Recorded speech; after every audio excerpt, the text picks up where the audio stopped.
Greg Wallace isn't just in the headlines for misconduct claims anymore. He's now taking the BBC to the High Court. And what legal tool is he using? Data protection laws. Here's what we know. Wallace was sacked after an independent investigation upheld 45 separate allegations against him.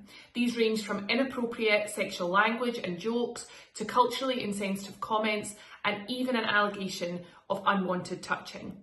Now Wallace has launched legal proceedings against the BBC alleging a data protection breach. We don't yet have the full details or the particulars of the claim, but the fact is it's filed in the High Court, and that means that it's serious. So what does data protection have to do with misconduct allegations? A lot, actually. Under the UK GDPR and Data Protection Act 2018, employers must collect and process information about allegations lawfully, fairly and transparently.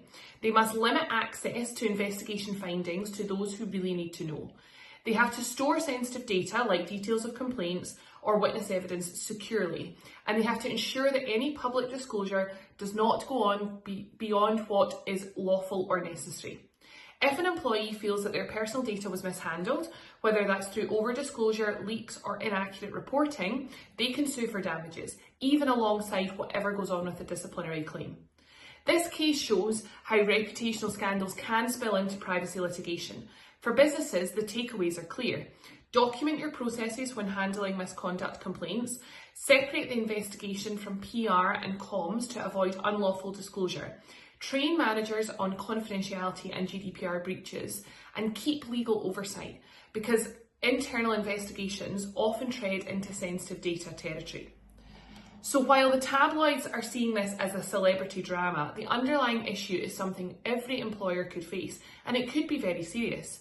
How you handle employee data and investigations can end up in court. Would you back Greg Wallace's claim, or do you think it's just tactical litigation after being sacked? Let's discuss.